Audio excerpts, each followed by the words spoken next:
लेकिन मैं मूल बजट का कुछ विषय को लेकर के आपसे वार्ता करना चाहता हूं। बिहार प्रदेश अपने आप में बहुत ही महत्वपूर्ण प्रदेश है और हमारे पूर्वी भारत का एक तरीके से सबसे बड़ा प्रदेश है जनसंख्या की दृष्टि से भी। और पूर्वी भारत हम एक तरीके से कभी कभी पूर्वोदय, पूर्वांचल, पूर्वी भारत अलग अलग नाम से जानते हैं। मैं खुद पूर्वोत्तर भारत से आता हूं और आप पूर्वोत्तर भारत जाते हैं तो बिहार से ही होकर के जाते हैं। जब हमारे हवाई जहाज में चलना नहीं होता था तो बिहार धरती से ही होकर के जाते थे। तो बिहार का उत्थान, बिहार का भविष्य जो है, हमारा भविष्य, नॉर्थ ईस्ट का, पूर्वी भारत का भविष्य बिहार पर टिका हुआ है। इस बार का बजट में विकसित भारत का जो न्यू प्रधानमंत्री मोदी जी ने 2014 में रखा था, उसको बल देते हुए मजबूत खंबा फिर से इस बार गाड़ा है। और पूर्वोदय नाम से कई स्कीम्स इसमें घोषणा भी हुई है, चाहे वो रेल का एक्सप्रेस हो, चाहे वो राजमार्ग हो, चाहे वो बौद्ध धर्म का एक सर्किट हो, या वो MSME छोटे छोटे जो हमारे यूनिट्स होते हैं, काम करने वाले बुनकर होते हैं, खादी वाले होते हैं, और ग्रामीण क्षेत्र में छोटे छोटे कारखाने होते हैं। ये सारा चीजों को जीवित करके बल देने के एक अच्छा ताकत इस बार रखा है। मेरा गला सूखा हुआ है।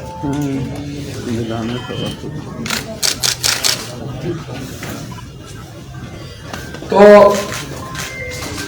मैं मानता हूं कि पूर्वी भारत के लिए इस बजट में बहुत कुछ दिया है, और विशेष करके बिहार के लिए, युवाओं के लिए, युवाओं का नौकरी के लिए अलग से एक बल इसमें दिया है। स्टार्टअप इकोसिस्टम से लेकर के ग्रामीण इलाकों में रोजगार पैदा करने के लिए जो स्कीम लॉन्च किए हैं, और बिहार में पहले जो पिछले साल का बजट में जो घोषणाएं की है, उसको बल देते हुए इस बार और तेजी से आगे ले जाने के लिए योगदान इस बजट से मिलेगा। देश में जितना जिले हैं, सब जिले में महिलाओं के लिए एक गर्ल्स हॉस्टल, ये बहुत बड़ा एक निर्णय है सशक्तिकरण महिलाओं के लिए। तो युवाओं के लिए, महिलाओं के लिए जो इस बजट में आपको विस्तृत में मैं जानकारी इसलिए नहीं दे रहा हूं क्योंकि वो बहुत लंबा हो जाएगा। तो निर्मला सीतारमण जी का बजट में डिटेल से उसको आपको हम लोग कॉपी भी शायद दिया होगा पार्टी ऑफिस में, आपको कॉपी मिल जाएगा। एक दो मुख्य पॉइंट को मैं रोशनी डालना चाहता हूं। जो रिफॉर्म्स एक्सप्रेस है, मोदी जी का तीसरे कार्यकाल में रिफॉर्म्स का बहुत बड़ा काम शुरू किया है। इस रिफॉर्म्स का जो रिफॉर्म्स एक्सप्रेस जो हम लोग बोलता है, ये रिफॉर्म्स एक्सप्रेस बहुत तेजी से चल चुके हैं। ये रिफॉर्म्स एक्सप्रेस अभी रुकने वाला नहीं है। 2047 में विकसित भारत बनाने के लिए ये जो रिफॉर्म्स एक्सप्रेस चले हैं, ये पहले 2 कार्यकाल में जितना तेजी से आगे बढ़ा है, उससे कई अधिक गुना ताकत और तेज गति से ये रिफॉर्म्स एक्सप्रेस आगे चलने वाले हैं। मेन रिफॉर्म्स का मैं आपको पर्दा डालना चाहता हूं। जो छोटे छोटे काम करने में जो आपको लाइसेंस निकालना पड़ता है, फॉर्म भरना पड़ता है, गारंटी देना पड़ता है, जो गरीब आदमी ठोकर खा करके इधर उधर घूमना पड़ता है छोटे छोटे व्यवस्था खड़ा करने के लिए, ये सारा जो बोटलनेक है, प्रावधान है, उसको हटाने का निर्णय किया गया है।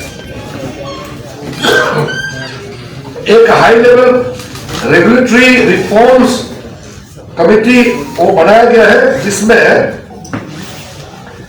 जो ये सब जहां जहां दिक्कतें हैं, जहां जहां आम लोगों को ये जो परमिट निकालने में या कागज निकालने में या लोन देने में जो दिक्कतें होते हैं, उसको आसान करने के लिए एक high level committee for regulatory reforms बनाया गया है, जिससे आप लोगों का जिंदगी में कोई दिक्कत ना आए, आराम से आप अपना कारोबार कर सके। इसलिए ये रिफॉर्म्स का तेज गति से आगे बढ़ने के लिए निर्णय किया गया है। उसके बाद मिडिल क्लास के लिए, जो हमारा मध्यम वर्ग के लोग हैं, मिडिल क्लास के लिए जो पिछली बजट में 12 लाख आमदनी तक टैक्स फ्री किया गया था, उसको आगे बढ़ाते हुए इस बार विवाद से विश्वास, हम लोग जो टैक्स देते हैं, जो आमदनी प्राप्त करते हैं, मेहनत करके कमाते हैं, उन लोगों के लिए बहुत बड़ा सहूलियत देने का फैसला किया गया है। आपका TCS rate for education, medical purpose के लिए जो है रेमिटेंस पैसा वगैरह जो आप भेजते हैं, सारा वो इसको 5% से 2% इसका टैक्स रेट घटाया गया है। और जो पेशेंट्स है, हमारे जो बीमार वर्ग जो हो जाते हैं, उनके लिए, जैसे कैंसर जैसे खतरनाक बीमारी है, उनके लिए जो दवाई जरूरत है, उस दवाई में पूरा कटौती किया गया है, उसका इंपोर्ट ड्यूटी को कटौती किया गया है, ताकि हमारे दवाई बहुत सस्ता में प्राप्त कर सके। उसके अलावा हमारा स्किलिंग के लिए, युवाओं का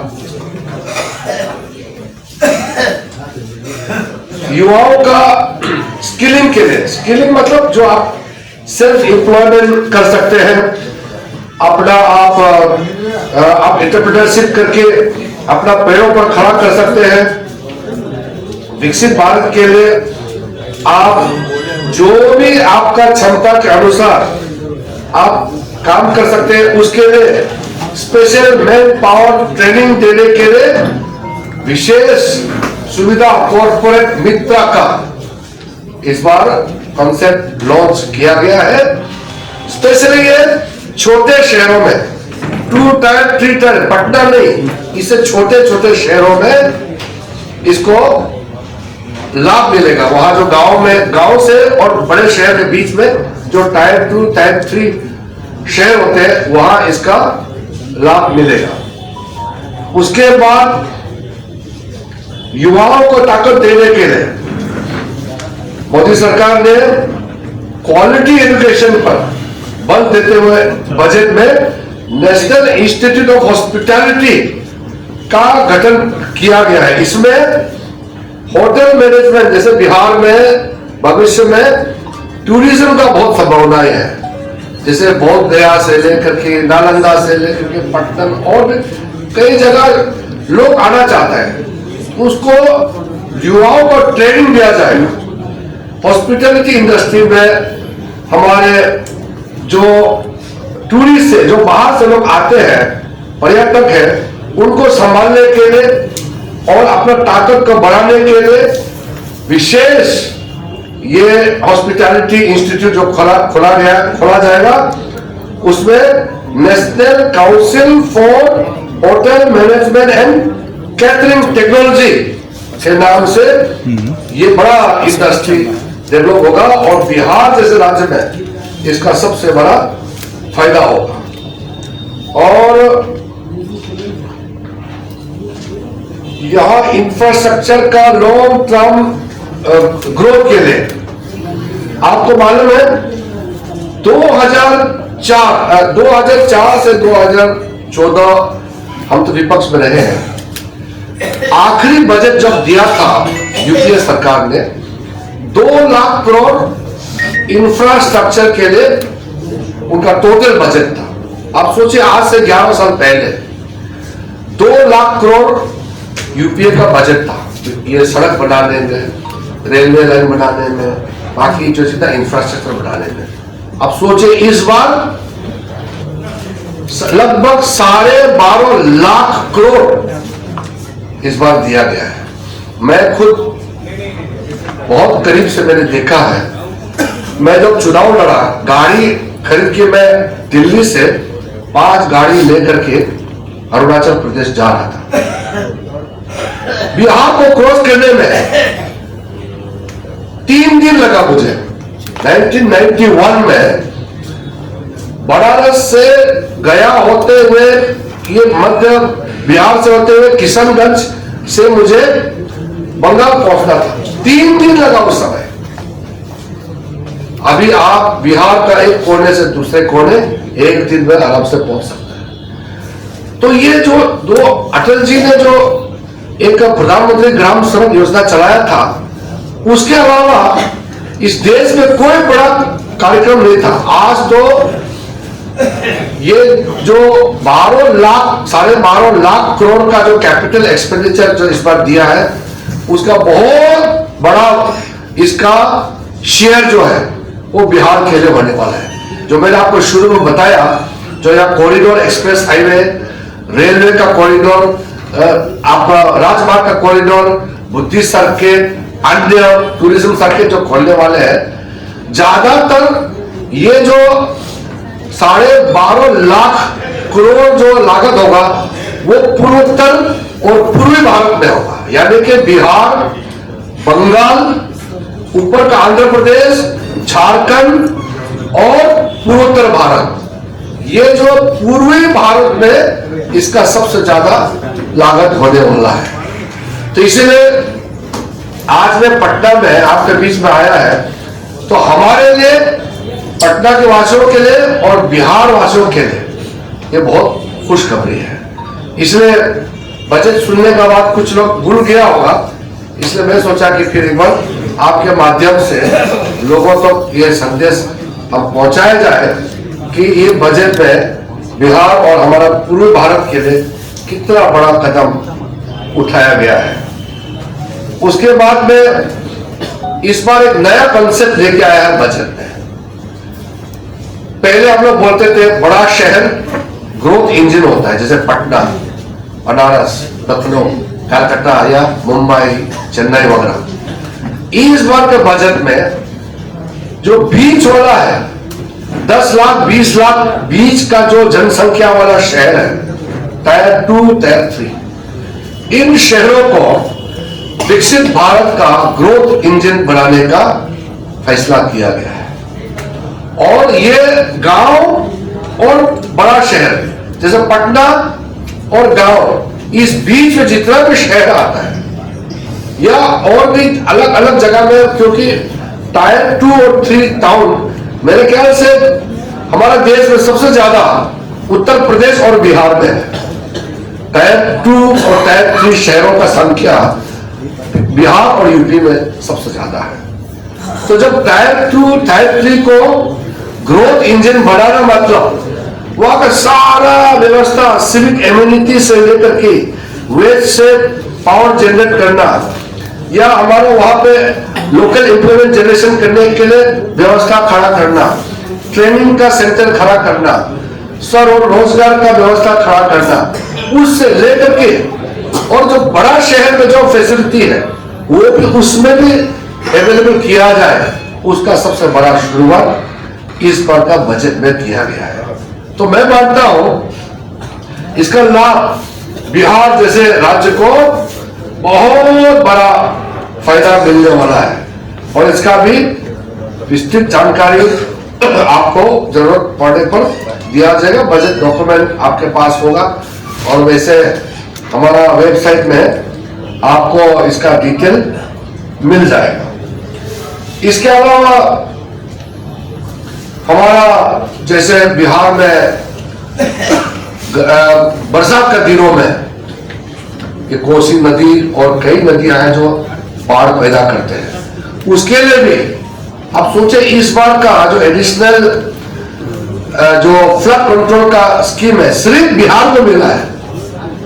मैंने भी मांगा था, मेरे अरुणाचल प्रदेश में भी कुछ उसका फंड चाहिए, लेकिन क्योंकि प्रधानमंत्री जी ने कहा कि बिहार को सबसे ज्यादा नुकसान हुआ पिछले कुछ सालों में, इसलिए बाढ़ का रोकने के लिए और उसमें जो बाकी व्यवस्था है उसके लिए जो फ्लड प्रोटेक्शन का कार्य के लिए जो राशि दिया गया है वो सिर्फ बिहार प्रदेश को आवंटित किया गया इस बार। तो मैंने वित्त मंत्री जी को भी मैंने कहा है कि बिहार को देने के बाद और अगर बचता है तो हमको भी थोड़ा दे दीजिए, लेकिन बिहार को पहले दिया है। तो ये बिहार वासियों के लिए कितना खुशखबरी बात है। इसके अलावा मेरे पास बहुत पॉइंट टू पॉइंट है, लेकिन मैंने जैसे शुरू में कहा मैंने मार्क तो किया था पूरा आपको बताओ, लेकिन एक एक गिनती करने में क्योंकि बजट 84 मिनट का बजट था तो मैंने सोचा कि संक्षेप में कुछ पॉइंट और विशेष करके हमारा पूर्वी भारत के लिए जो जरूरत है उसको बताओ, फिर आपसे एक दो सवाल है वो मैं सुनूंगा क्योंकि आप जवाब चाहेंगे, इसलिए मैंने सोचा कि संक्षेप में बोलूंगा। अगर आपको और किसी विषय में जानकारी चाहिए, स्पष्टीकरण चाहिए तो आप पूछ सकते हैं। सर एक सवाल है, पीएम अपना स्पीच नहीं पढ़ पाए सदन में और लोकसभा स्पीकर ने भी कहा कि उन पर कुछ घटना हो सकती थी, इस तरह की आशंका जताई। वो मैं जवाब दूंगा, लेकिन बजट पूरा कर लूं नहीं तो वो डाइवर्ट हो जाएगा। बजट के बाद मैं और बातों का भी एक दो मेरा सवाल है कि जो सबसे वर्तमान में चलने वाली high speed train Vande Bharat Bihar को मिलनी थी सबसे पहली ट्रेन, वो असम और उधर चली गई, ऐसा क्यों? असम मतलब असम पहुंचने के लिए बिहार होके ही जाना है। और मेरा अनुरोध आपसे विनम्रतापूर्वक ये है कि क्या कारण क्या रहा कि घोषणा बिहार में हुई और मिली कहीं और? ऐसे नहीं, देखिए मैं आपको एक बात, आप क्योंकि ये रेल से जुड़ा हुआ बात पूछा है, एक जमाना हुआ करता था, हम तो 25 साल से पार्लियामेंट में हैं, एक रेल बजट होता था और एक आम बजट होता था, और रेल बजट में घोषणाएं होते थे सिर्फ। अभी रेल बजट में घोषणा नहीं होते हैं और आम बजट में ही सारा जो जरूरत चीज है वो दे देते हैं। अगर आप जो पर्टिकुलर स्कीम कर रहे हैं अगर उसके लिए ट्रैक नहीं बना या बन रहा है तो ट्रेन तो नहीं दौड़ेगा। उसके लिए यहाँ जो इलेक्ट्रिफिकेशन जितना करना है और नीचे जो पटरी लगाना है सारा चीज व्यवस्था करने के बाद कोई कमी नहीं रहेगा। मैं आपको एक वरिष्ठ मंत्री होने के नाते इतने सालों से मैं भारतीय जनता पार्टी का कार्यकर्ता भी हूं, मैं झूठ नहीं बोलता, और पहले दिन से मोदी जी के साथ मंत्री के रूप में मैं आपको कहना चाहता हूं बिहार राज्य के जो जरूरत चीज यहां जैसे व्यवस्था है, जब भी जरूरत है बिहार का जरूरत के अनुसार कोई भी चीज कमी नहीं रखा है और आगे भी कमी नहीं होगा, इतना प्रधानमंत्री जी का भरोसा करना है। सर विपक्ष की तरफ से कहा जा रहा है कि बिहार को विशेष पैकेज कब मिलेगा? पैकेज तो तब होता है, नहीं आपका सवाल महत्वपूर्ण है। पैकेज तब होता है जब कुछ भी नहीं मिलता है तो थोड़ा सा पैकेज देता है। यहाँ पूरा राज्य को जो जो चीज चाहिए, रास्ता चाहिए, मैंने जैसे कहा ना क्या हालत था बिहार, आज तो आप हाईवे में आपको घूमते होंगे, अब यहाँ से मधुबनी जाइए, यहाँ से आप गया जाइए, पटना से आप कहीं भी चले जाइए हाईवे में, तो जो जरूरत चीज है ये तो मिल रहा है। अब हम रोजगार की ओर जा रहे हैं, बेसिक इंफ्रास्ट्रक्चर बिहार को लगभग मिल चुका है और मिल भी रहा है। अब आम लोगों को ताकत देने के लिए, उसका रोजगार के लिए, उसके जीवन में ताकत आने के लिए, खुद अपने पैरों पर खड़ा होने के लिए, जो मैंने कहा ना हॉस्पिटैलिटी का इंडस्ट्री में ट्रेनिंग के लिए, स्किलिंग के लिए, कॉर्पोरेट आपका क्षेत्र में काम करने के लिए जो मैंने जिक्र किया, ये सब उसी दिशा में है कि आपका शहर के रास्ता मिल गया, ट्रेन मिला, हवाई जहाज के लिए हवाई अड्डा मिला। अब आम लोगों का पॉकेट में पैसा आए, हमारे मातृशक्ति महिलाओं के जेब में, महिलाओं के पर्स में घर चलाने के लिए कुछ पैसा आ जाए अच्छी तरह से, बच्चों को ध्यान रखने के लिए, उस दिशा में काम कर रहे हैं। इस बजट में आम लोगों का जिंदगी सुधारने के लिए भी और बड़ा बड़ा प्रोजेक्ट के लिए भी दोनों का ध्यान रखा गया है। इकोनॉमिक सर्वे में फ्रीबीज के कारण इकोनॉमी पर प्रभाव पड़ने की बात कही है। हम फ्रीबीज को, मैं आपको स्पष्ट रूप से मैं कहना चाहता हूं, हमारा कंसेप्ट फ्रीबीज वो कांग्रेस और वो केजरीवाल वाला नहीं है। हम जहां जो जरूरत है उसको वो चीज उपलब्ध कराना। कोविड के समय में जब लोग कोई चारा नहीं था, जिंदगी एक तरीके से ठप हो गई, गरीब लोग भूखा ना सोए, इसलिए प्रधानमंत्री गरीब अन्न योजना लॉन्च करके 5 केजी चावल खाने पीने की व्यवस्था करके पहुंचाने का कार्य किया, क्योंकि कोई रास्ता नहीं था। और बिहार में जो योजना चला अभी चुनाव से पहले जो किया है, वो यहाँ के महिलाओं के लिए उनको सीधा सीधा लाभ मिले, उसको आप वो जो फ्री इलेक्ट्रिसिटी फ्री वो वाला उस मत देखिए, जो बहुत ही अहम और अत्यंत आवश्यकता वाला चीज अगर नहीं मिल रहा है तो उसको तुरंत उपलब्धि करना सरकार का जिम्मेदारी है। इसलिए हम लोग करते हैं, हम वो बाकी फ्री में बांटने वाला वो वाला नहीं करते हैं। सर, आप कह रहे हैं कि रोजगार के लिए बात हो रही है और एथेनॉल फैक्ट्रियां बंद हो रही हैं, वो सब जिंदा करने के लिए मैंने बोला ना, मैं गिन के इसलिए नहीं बताया, सारे छोटे छोटे फैक्ट्री से लेकर के स्वरोजगार का जो व्यवस्था है, ये सारा जीवित करने के लिए जो अनाउंस किया ना, जो इस बजट में जो अनाउंस किया, उससे पुनर्जीवित हो जाएगा। और बिहार जैसे राज्य में जनसंख्या बहुत ज्यादा है बिहार में, तो इसका भरपूर लाभ बिहार को मिलेगा। धन्यवाद सर, मेरे सवाल में जवाब दीजिए। केंद्र सरकार नहीं हो गया सर, प्लीज आपका हो गया सर। पीएम अपना सदन में स्पीच नहीं दे पाए, कहा गया कि कुछ घटना हो सकती है। ऐसा देखिए, पहले भी सदन में गर्मागर्म बहस हुए हैं और लोकतंत्र में लोकसभा राज्यसभा विधानसभा में गर्मागर्म बहस होते हैं, ये अपेक्षित है, ये कोई नई बात नहीं है। लेकिन सदन को ठप करना, व्यवधान करना, ये चिंता का विषय है। हमारे पास संख्या है, हम सरकार में है, हमारे पास ताकत है, हम चाहे तो जबरदस्ती मार्शल लगा करके हम चला सकते हैं, लेकिन हम पहले कोशिश ये करते हैं कि ज्यादा से ज्यादा हम विपक्ष को समझाएं और उनको हम नेगोशिएशन टेबल पर लेके आए, ताकि चर्चा हो जाए, बहस हो जाए और कोई भी चीज समाधान बातचीत से हो जाए, ये हम कोशिश करते हैं। मजबूरन जब वो बिल्कुल नहीं मानते हैं, तो देश को सेवा तो करना है, सरकार को चलाना है, तो हम फिर जबरदस्ती ध्वनि मत से भी हम पारित करते हैं। प्रधानमंत्री नहीं बोलने का जहां तक सवाल है, प्रधानमंत्री ने राज्यसभा में विस्तार से अपने बात रखा है। लोकसभा में अध्यक्ष जी के चैम्बर में आकर के कांग्रेस के लगभग 40-50 सांसद आए, मैं भी वहां पहुंचा।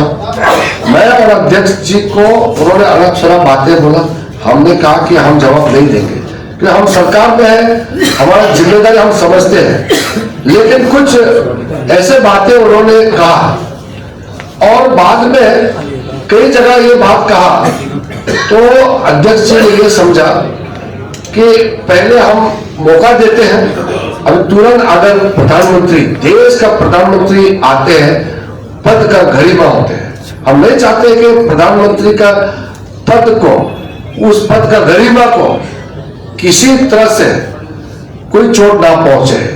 इसलिए लोकसभा अध्यक्ष का एक सुझाव था कि अब राज्यसभा में ही जवाब दे दीजिए, लोकसभा में ध्वनि मत से पारित कीजिए। ये है कारण, हम कोई डरते नहीं है, हम डरने वाले लोग नहीं है, हम लड़ाई झगड़ा नहीं चाहते हैं और हम ताकत ऐसे नहीं दिखाना चाहते हैं। हमारा ताकत हमारा सोच और हमारा बात से होता है, हम हाथ से ताकत नहीं दिखाना चाहते।